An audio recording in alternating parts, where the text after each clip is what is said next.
put that in your pocket.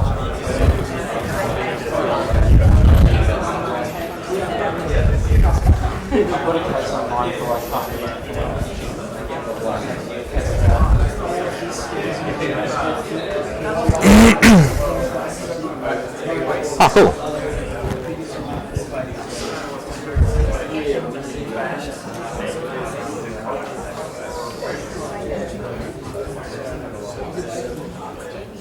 Cool. Hi everyone. I'd first like to say that this doodad over here has got me feeling a bit nervous that I'll accidentally whack it off my chest. My name's Gavin. What was I going to follow that up with? Who do you work with? That's a good follow-up. Thanks, Matt. Yes, I do. Thanks, Andy. Thank you. I'm here at Outwear Mobile. 2 months ago, I spoke really quickly about how I thought I would develop or how I would approach development. And this time, I thought I'd show you a bit more and talk with you a bit more about it. Last time, I spoke about how I showed things on screens and how I created my view controllers, for example. This time, I'd like to take the opportunity to not only talk about the underlying design behind that demo, because I didn't get to really show you any of that, but as well as that, how that underlying design behaves. And much of that has to do with what you see on the screen at the moment, data flow programming. I'm not really an expert in any of these patterns or architectures or anything like that, so I won't be able to share anything really informative. I won't be able to answer your questions really straight to the point, like what is data flow programming? Because I'm sure half of you guys probably know the answer to that question a lot better than I do. Instead, what I'd like to talk about today is my approach to how I solved that issue of creating that demo. How is it that I solved the interaction models, and most importantly, with this data flow programming example I'm going to show later today, or tonight, sorry, how is it that I went about making it so that debugging was easier? Or how is it that I created this mental model inside my head? And I'm hoping that throughout what I say today, there might be some criticisms that you think of. And at the end, I'd like to hear what it is that you have to say about how I approached this particular demo, so that hopefully both you all and I can get something out of it, if you have any questions or anything like that. So, continuing from the demo last time, I'd like to talk a bit more about the underlying design, the interaction models, and how everything went. So I'd like to pull up this diagram over here. Can I get a quick show of hands? Who has seen this diagram before? Ooh, MVC. Very close, actually. I'm going to make an analogy to MVC from this. Any of those people who raise their hands, can I get you to tell me where is it that you've seen this diagram before? In the app I use every day. Ah, drats. That is not the answer I was looking for.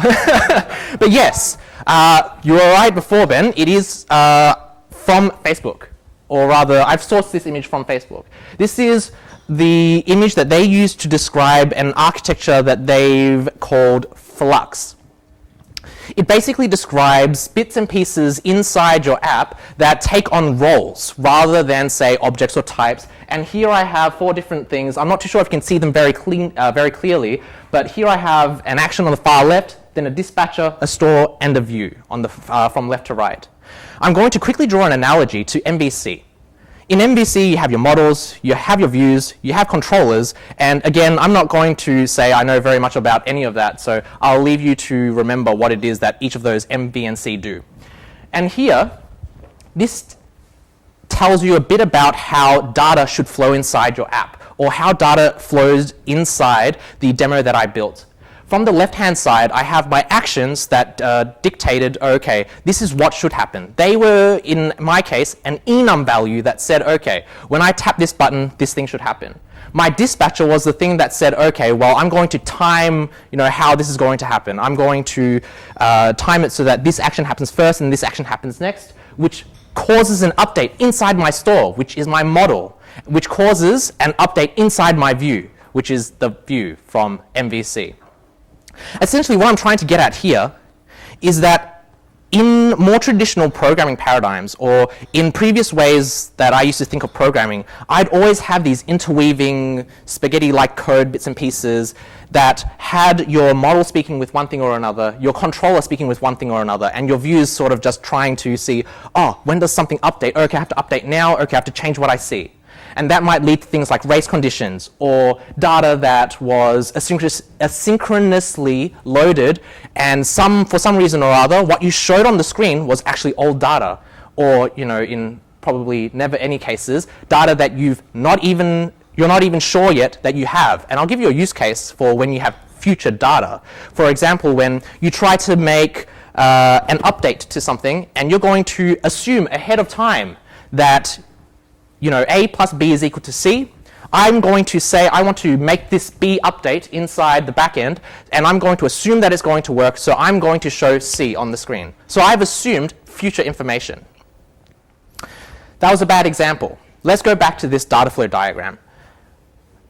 Facebook also said this, that from my views, I fire off actions. I fire off something inside my app that says, I'm going to cause something to happen, that's an action, and then it goes to the dispatcher and again.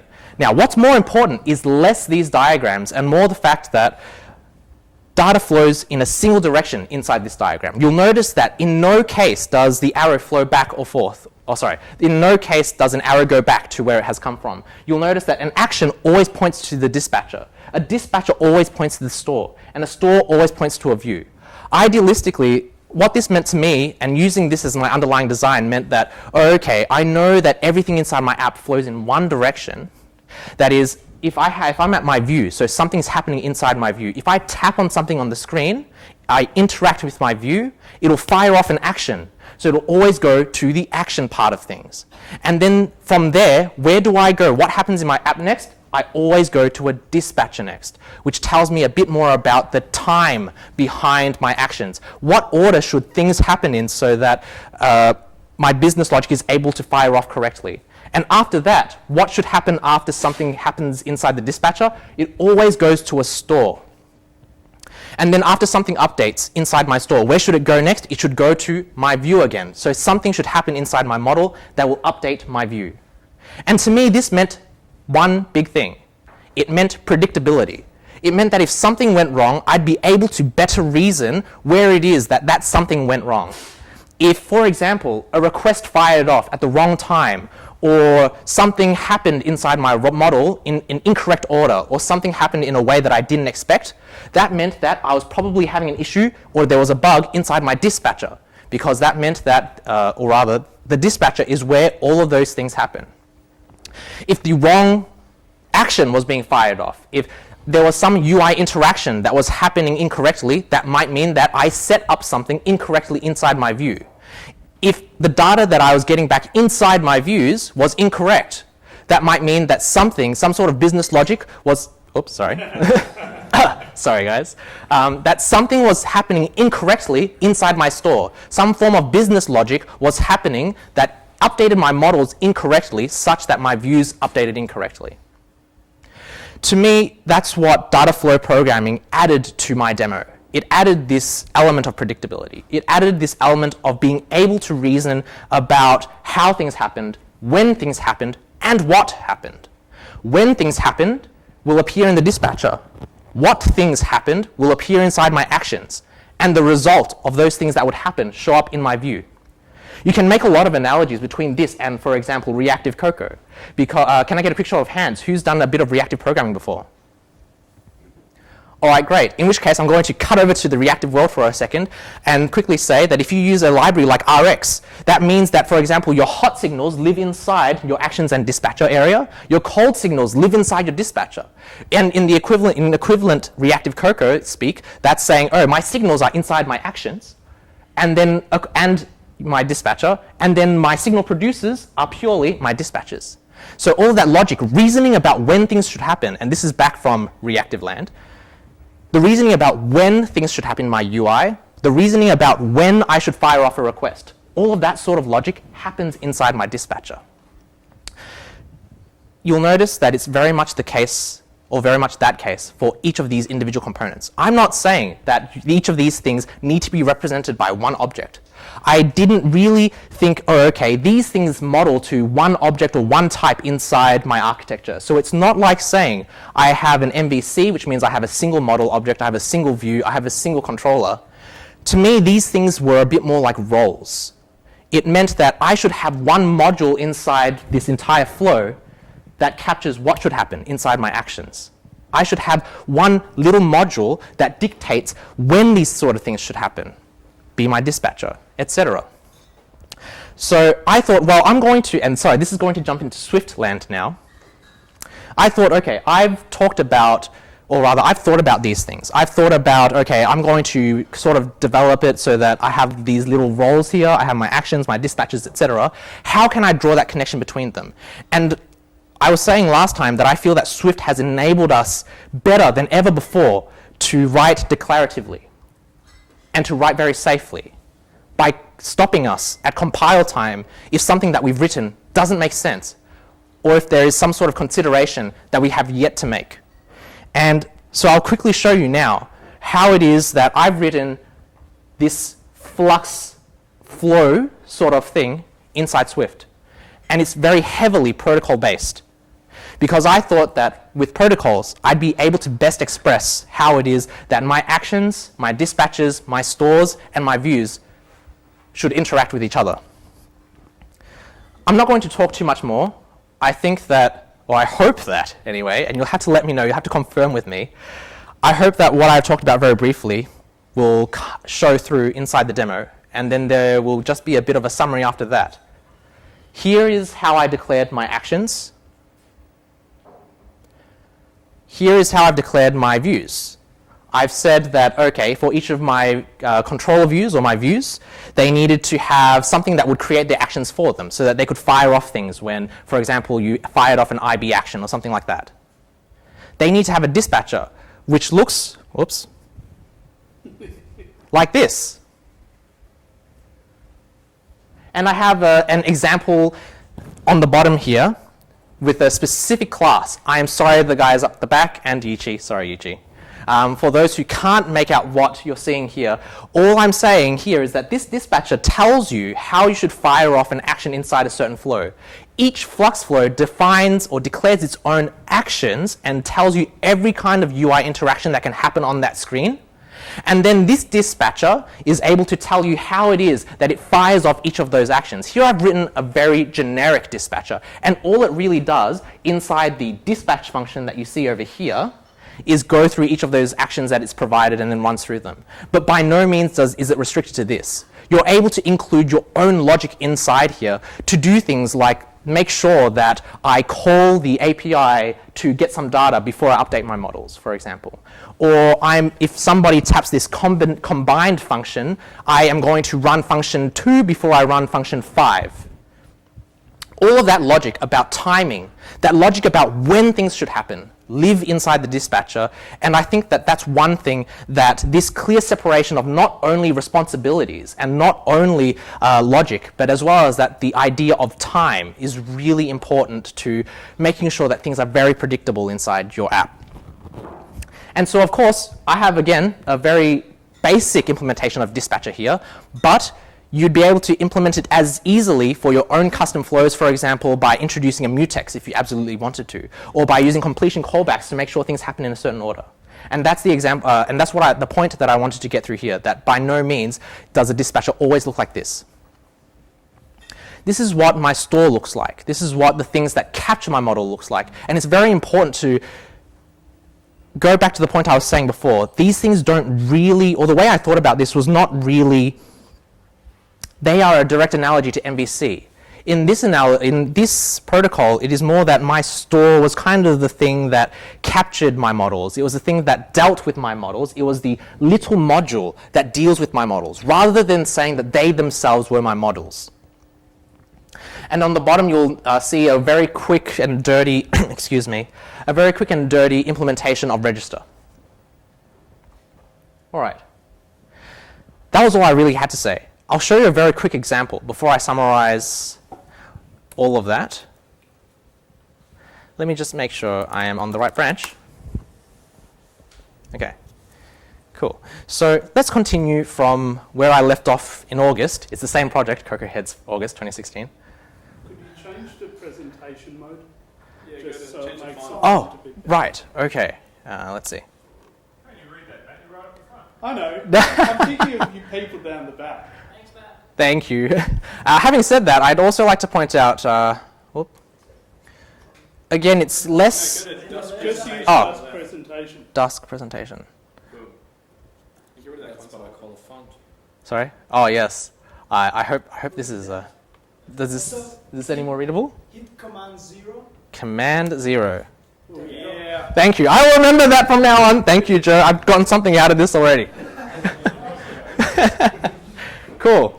All right. So again, the code itself, I'll leave for now.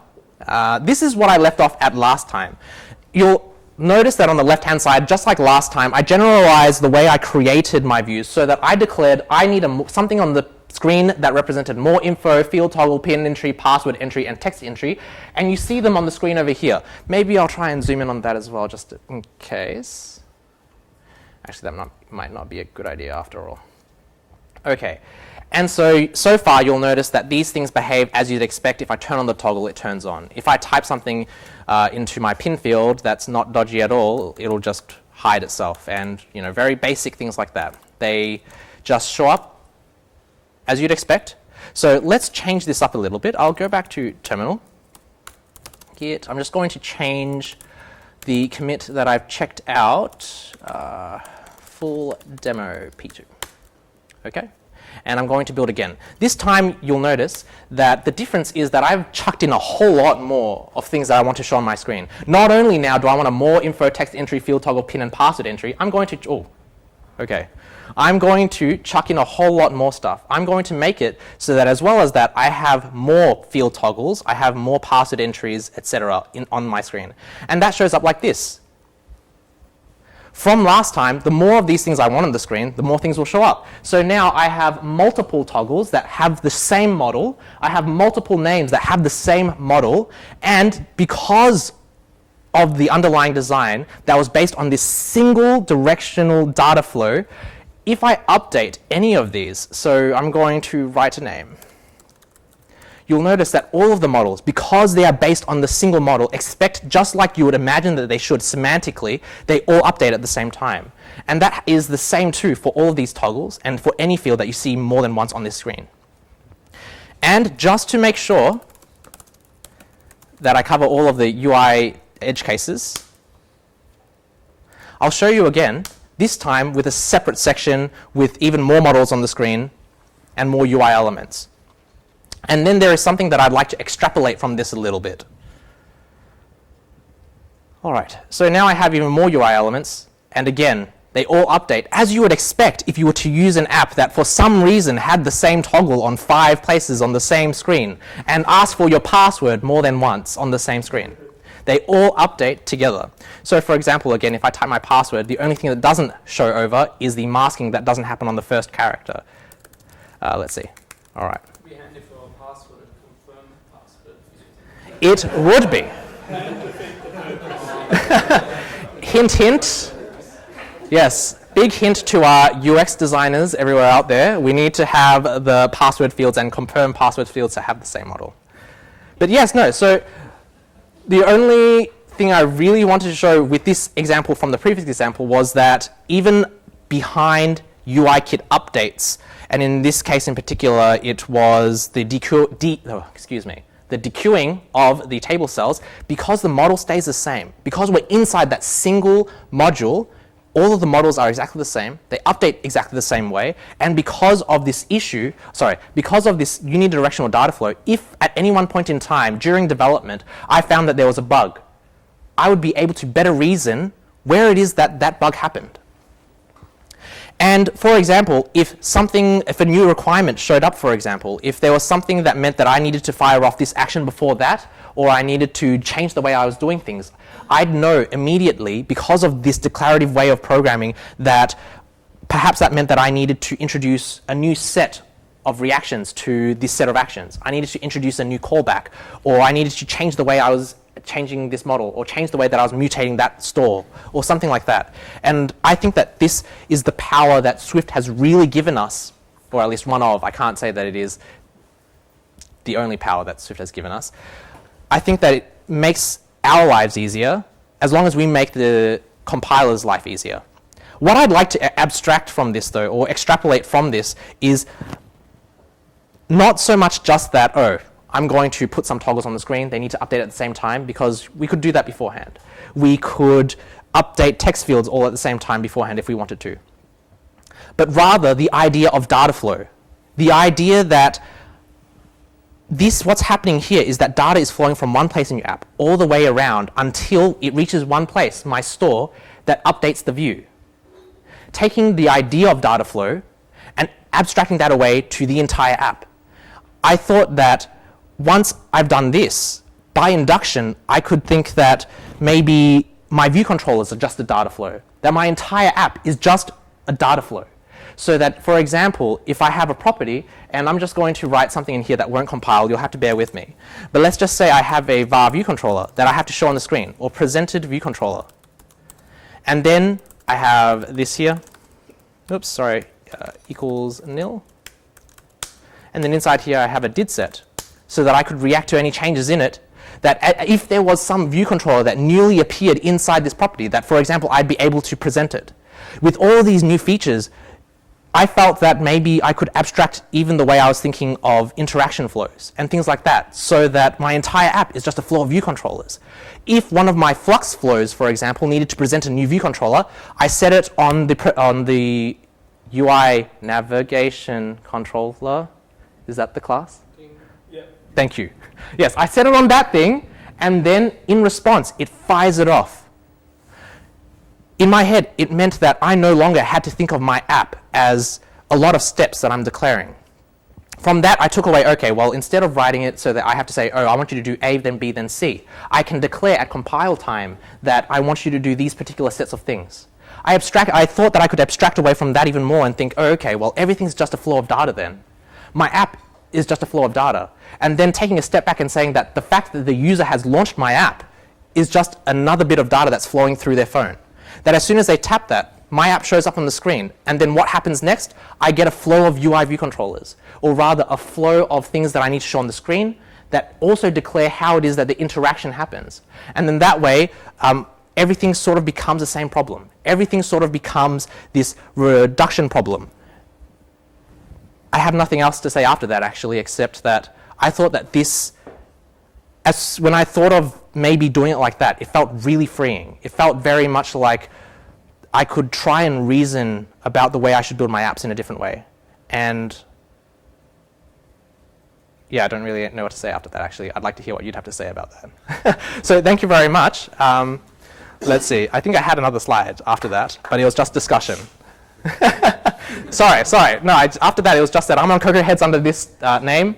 If there's anything that you think you'd like to critique about what I've said at all, I'd love to hear for it. And if you don't really want to bring it up now in front of this audience, I'd love to hear it on the CocoaHeads Slack as well. Yeah, thank you very much. Sorry, thank you. Sorry.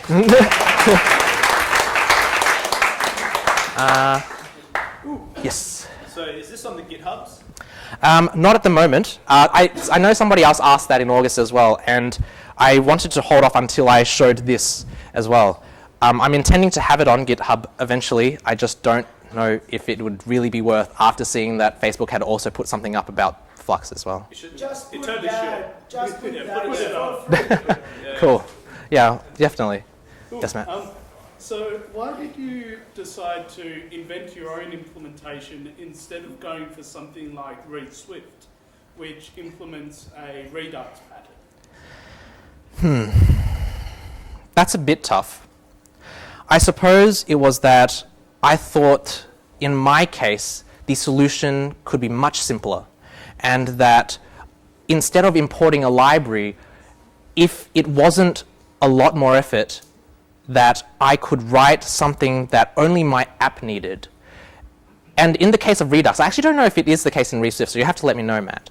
If it is such that it's all a single state machine as well, I thought, is that right? Oh, okay, cool. And there are actual benefits to having a single state machine. Right. So if I'm allowed to have a comment after my question. So in the iFixat, Yes, yep. one of the things that we get a lot of benefit out is we have this single knowledge of the application state. So anytime we actually want to update things, we could create an action, it goes through a dispatcher, goes through reducers, generates a new state, the store then fires off that state to the subscribers. The subscribers are typically your view models or your view controllers, and they then go about displaying the new state or handling whatever action. I see. In that case, I'd go back to the first part of the question so that I'd be able to comment on that. I felt also, now that in retrospect, that if I was to go with the library, it would also take away my ability to reason about how I should do certain things. For example, in my demo, my view models maintained value semantics.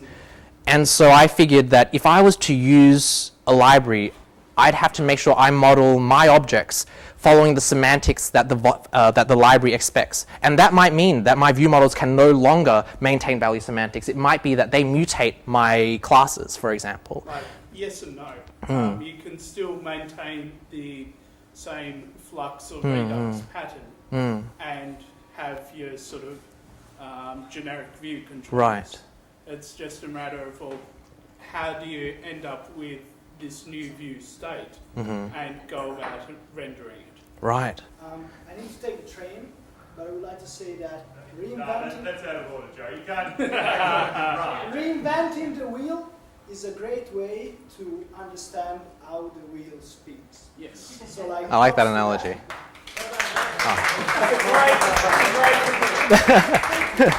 Thanks, Joe. Though, like, yeah, maybe in production, a robust framework is better. Have a Definitely. good one, everyone. Thanks, Joe. Thank you. Cool, but yes, no, definitely. You mentioned the library's name was ReSwift? ReSwift. Yeah. All right. Cool. Carl's watching. You can't. I don't care if I was watching. We're having dinner on Monday. You're invited, you know. Cool. Good. Awesome. Yeah. Thanks again. I guess that's it. Thank you.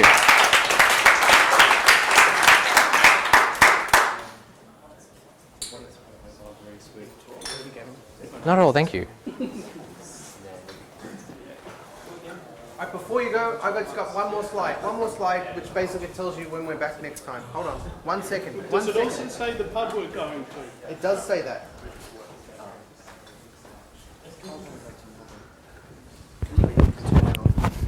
Oh, how do I do that? Hold on, 1 second. Ah, yes, got it.